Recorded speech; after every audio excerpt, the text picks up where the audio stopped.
Bonsoir Thomas. Bonsoir. Donc, vous êtes donc le CEO de Bone Thérapeutique, qui est une biotech qui est spécialisée dans les thérapies cellulaires pour le traitement des pathologies osseuses. Vous êtes coté depuis 2015, c'est ça? Euronext Bruxelles et Paris. Complètement. Pour commencer, est-ce que vous pourriez nous décrire un peu mieux les thérapies que développe Bone et puis sur quel type de pathologie vous intervenez? D'accord.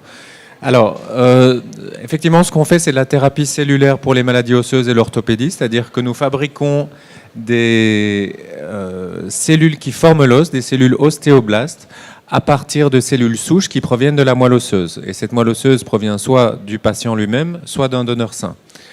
Alors, ces cellules humaines qui régénèrent l'os, qui reforment l'os, on les étudie actuellement dans 3 indications, 3 maladies différentes. La première avec le produit autologue, donc on utilise la moelle osseuse du patient lui-même. On l'étudie dans une maladie qui s'appelle l'ostéonécrose de la hanche, qui est caractérisée par la mort du tissu osseux dans la tête du fémur. Et donc on vient injecter nos cellules pour ralentir la fracture, ralentir l'apparition de la fracture, retarder l'apparition de la fracture. Le produit allogénique Allobs, donc c'est un produit qu'on fabrique à partir de cellules de moelle osseuse d'un donneur sain. On l'étudie dans 2 maladies différentes. La première sont les fractures avec retard de consolidation. Donc on parle de fractures sévères, mais qui ne guérissent pas dans un temps normal. Donc évidemment, c'est très invalidant pour les patients puisqu'ils restent avec des fractures pendant de très longs mois et en chaise roulante pendant de très longs mois. Finalement, il arrive dans certains cas que ces fractures ne guérissent jamais, donc que les os ne finissent par ne jamais consolider.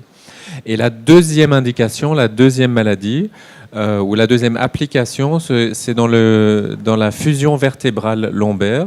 C'est une procédure chirurgicale qui a lieu quand on a une maladie du disque intervertébral. On retire le disque et on fusionne les vertèbres. Ça, c'est une procédure déjà existante et classique. Le problème, c'est que dans 35% des cas, les patients ne sont pas satisfaits de cette procédure. La fusion entre les 2 vertèbres ne s'est pas produite de façon satisfaisante et donc nous venons ajouter nos cellules entre les vertèbres pour favoriser la création osseuse et la fusion des vertèbres.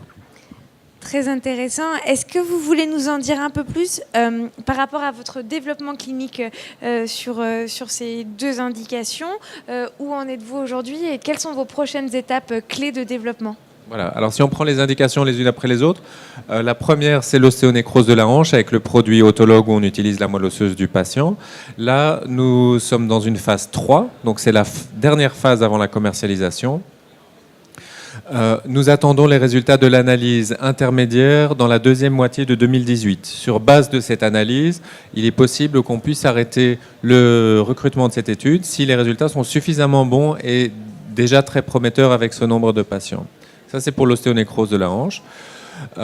Pour la fusion vertébrale, nous sommes dans une phase 2. Nous avons communiqué des résultats intermédiaires de cette phase 2 au mois de septembre. Si les résultats étaient positifs, donc maintenant nous continuons le recrutement de cette étude. Le recrutement sera terminé très bientôt. Et ensuite, après un suivi de 12 mois, nous aurons les résultats finaux pour cette étude.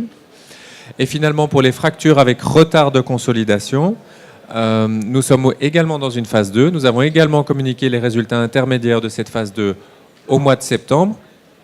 Et les résultats étaient tellement bons que le DSMB, qui est le comité indépendant qui analyse les données, qui regarde les données, nous a recommandé d'arrêter le recrutement prématurément dans cette étude pour cause de bons résultats, de bonne efficacité. Et donc, pour cette étude, nous préparons la phase suivante qui sera une phase 2B où on comparera notre produit à un comparateur, ce qu'on appelle le standard of care, donc le standard de traitement. Parfait. Et dans ce cadre-là, vous avez annoncé très récemment, en septembre, un accord de licence au Japon. Est-ce que vous pouvez nous en dire un peu plus sur cet accord et peut-être plus globalement sur votre stratégie commerciale en général? Oui. Alors effectivement, pour le produit Préob, le produit autologue, nous avons signé un accord de licence avec Asahi Kasei, qui est un de ces gros conglomérats japonais, 15 milliards de chiffre d'affaires. Ils ont une division pharmaceutique. qui est concentré sur l'os. Et donc, ils ont pris une licence pour le développement et la commercialisation du produit. Donc, ils vont faire des études cliniques à leurs frais sur des sujets japonais, ce qui est nécessaire pour leurs autorités compétentes. Et ensuite, ils feront la commercialisation sur laquelle nous recevrons des royalties et on va aussi recevoir toute une série de paiements d'étapes durant le développement du produit. Donc ça, c'est important parce que c'est un acteur vraiment validant pour la technologie qui a étudié en détail notre technologie, les résultats précliniques, cliniques, notre production, etc.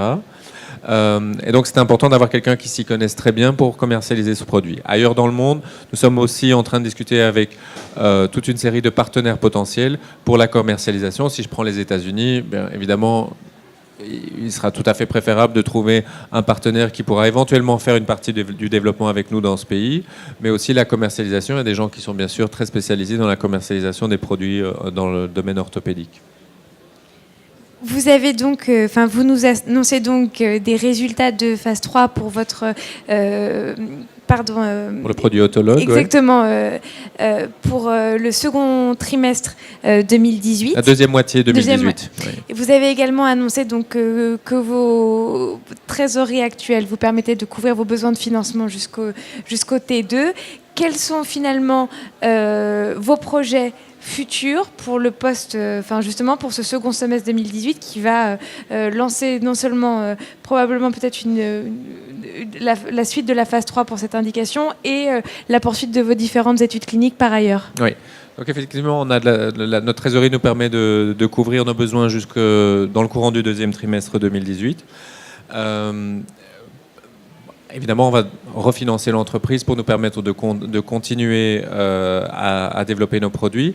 Deuxième partie de l'année, évidemment, les résultats intermédiaires sur cette phase 3, donc des résultats vraiment importants dans une étude double aveugle contrôlée. Dans le courant de l'année, on commencera également, pour la deuxième partie de l'année, on commencera également une étude clinique de phase 2B en fracture avec retard de consolidation. Nous aurons les résultats finaux pour la phase actuelle d'études de fracture avec retard de consolidation. Et puis pour la fusion vertébrale, là, début 2019, on aura les résultats finaux de la phase 2A et par la suite, nous commencerons une phase 2B. Donc il y a tout un potentiel qu'on doit encore développer et c'est la raison pour laquelle on va faire appel au marché. Ouais. Et donc une année 2018 riche en nouvelles pour Beaune. Pour finir sur vos relations avec la bourse, on le disait, vous êtes coté depuis 2015. Je crois que vous faites partie des quelques biotech à afficher une belle performance positive sur l'année 2017. Qu'est-ce que vous pouvez nous en dire et comment finalement la bourse, quels sont aujourd'hui les avantages que vous y trouvez dans la relation avec vos investisseurs, par exemple? Mais effectivement, le fait d'entrer en bourse, ça a modifié complètement la façon de fonctionner. Parce que travailler avec des investisseurs privés ou travailler en tant que société cotée, c'est quelque chose de tout à fait différent. Maintenant, ça nous a donné l'accès à une série d'investisseurs auxquels on n'avait pas forcément accès, dont les investisseurs individuels qui peuvent acheter nos titres tous les jours, à tout moment sur Euronext. Donc ça, je pense que ça nous a donné accès à ces investisseurs et ça nous a aussi, d'une certaine façon, forcé à professionnaliser la communication, la planification des nouvelles, etc. On a le regard en permanence de tous les investisseurs réels ou actuels ou potentiels. Donc je pense que ça structure bien l'entreprise et ça permet de structurer la communication de façon différente. Qu'est-ce qui, en 2017, selon vous, distingue le parcours de Beaune par rapport à d'autres biotech ? Bon, alors évidemment, en biotech, tout dépend toujours des résultats cliniques. En tout cas, une grande partie de notre vie dépend des résultats cliniques. Cette année, on a eu la chance de pouvoir annoncer des résultats cliniques très favorables sur les deux études de phase 2A, les résultats intermédiaires de phase 2A dont j'ai parlé tout à l'heure, des résultats positifs dans ces deux études, si positifs que l'une d'entre elles a même pu être arrêtée prématurément. Donc évidemment, ça nous a soutenus. Ensuite, l'accord de licence avec le partenaire japonais qui est vraiment la première validation par un partenaire externe de notre technologie et de nos marchés. C'est quelque chose qui a aussi permis de maintenir, de donner de la performance. Maintenant, il faut qu'on continue. Exactement. Un mot pour conclure? Non, je pense que avec Boon Therapeutics, on a vraiment développé depuis maintenant 11 ans, l'entreprise a maintenant 11 ans, une connaissance très étendue sur ces cellules qui clairement montrent leur potentiel de formation osseuse.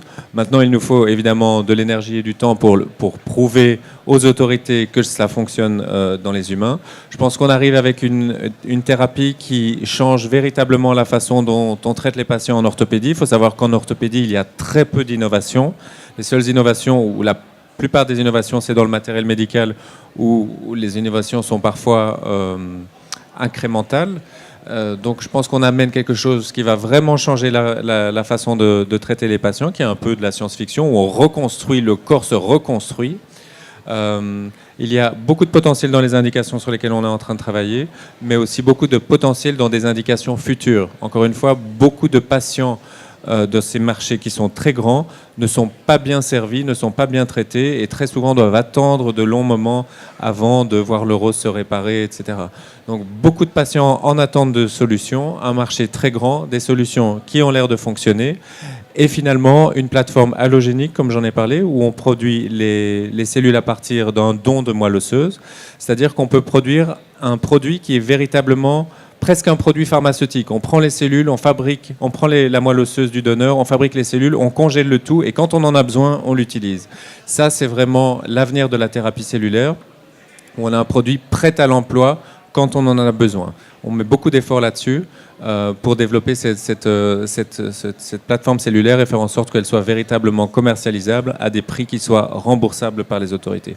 Donc je vois beaucoup de potentiel dans ces technologies et dans le fait qu'elle va vraiment pouvoir aider des patients à aller mieux. Tous les yeux seront braqués sur Boon en 2018. Oui, j'espère. Merci.